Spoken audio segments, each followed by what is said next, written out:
শুনেছি ব্যাঙ্গালুরু খুব সুন্দর একটা শহর।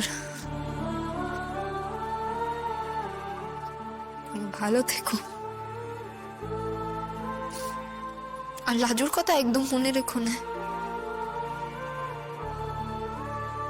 তোমার সবকিছু নতুন করে শুরু হোক।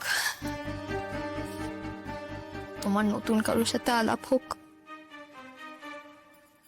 যে তোমায় খুব ভালোবাসবে।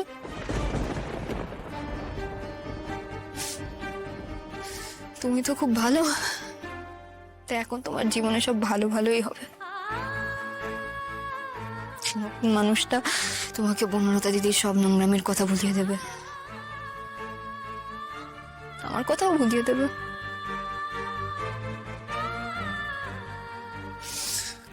তোমরা তাকে খুব ভালোবাসবে, এত ভালোবাসবে যে আর কোনো ভালোবাসা তোমার মনে উকিও দেবে না। না না, একটু আগেই সন্ধ্যে হলো, শাঁখের আওয়াজ পেলাম আমি। লোকটা 12টায় বেরোবে।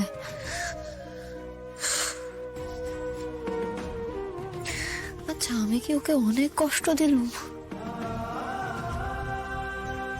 ও কেন অমন করে বললো যে ও আমায় বিয়ে করতে চায়? অমন করে কেউ বলে নাকি?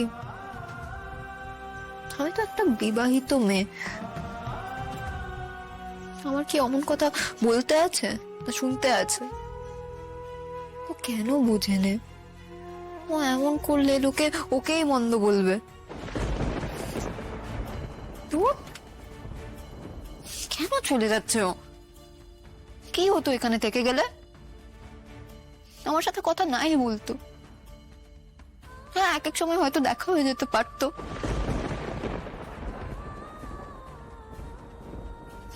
একবারও ভাবলে না?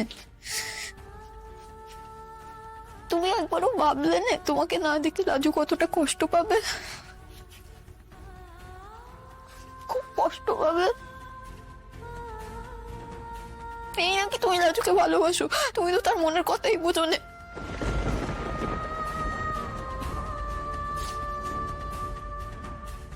তাকে এমন করে কষ্ট দিয়ে তুমি তুমি কি করে চলে যেতে পারছো?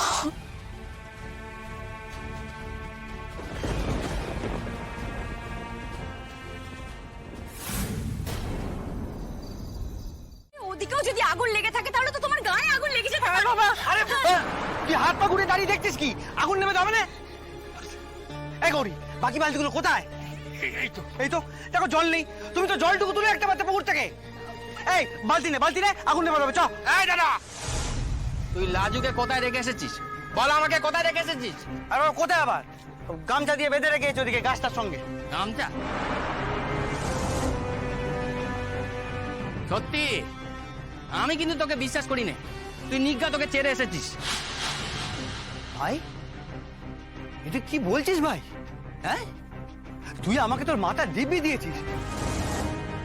মা এতবার করে আমায় বলে দিয়েছে, তারপরে আমি মেয়েটাকে ছেড়ে দেব? আচ্ছা তুই বল, আমার কাছে তুই আগে না তোর বউ? নে নে নে, বালতি নিয়ে জল আনতে চল। আর শোন, এখন এত ভয় পাস না। ও যদি পালিয়ে যায়ও, কোথায় যাবে? হ্যাঁ, গোটা গা শুদ্ধ লোক এখন সবকিছু জানে। কে তাকে আশ্রয় দেবে?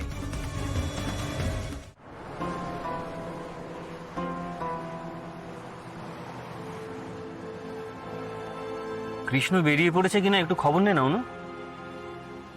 না না, এক্ষুনি কি বেরোবে নাকি? এখন তো অনেকটা টাইম আছে। আমাদেরও তো অনেকটা পথ যেতে হবে। ওর কাছে জেনে নে ও কোন রাস্তা দিয়ে এয়ারপোর্টে যাবে, তাহলে আমরা আমাদের রুটটা সেই মতো প্ল্যান করবো, বুঝলি? আচ্ছা ঠিক আছে, তাহলে একবার আমি ছোদ্দা ভাইকে ফোন করছি।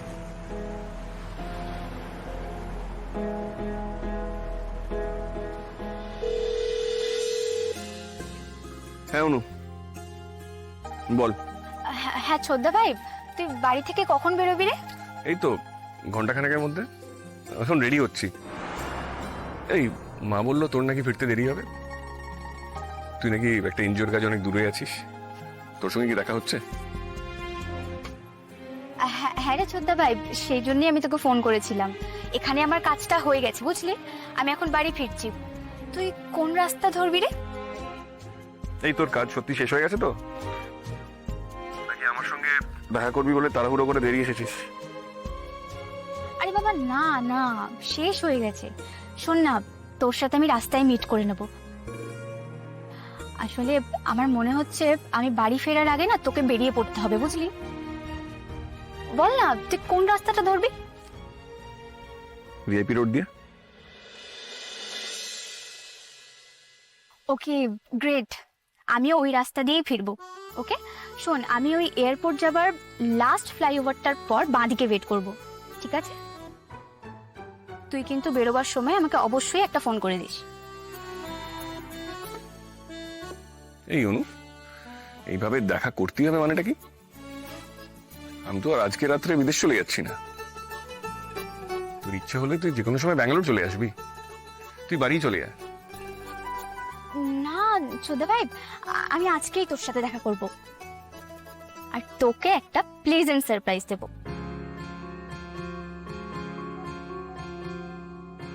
Pleasant surprise? কি সারপ্রাইজ? এই কি সব মতলব করছিস তুই? সেটা তুই দেখতেই পাবি।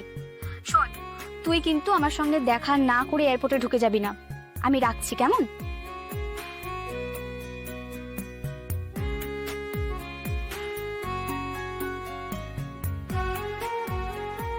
তার মানে সময় কিছুটা আছে, একটু টেনে চালালে ঠিক মেরে দেবো। কি বল? জ্যাম না থাকলে ঠিক মেরে দেবো। দাদা তুমি কিন্তু সাবধানে চালাবে, মানে এসব করতে গিয়ে নিজেদের বিপদে ফেলো না।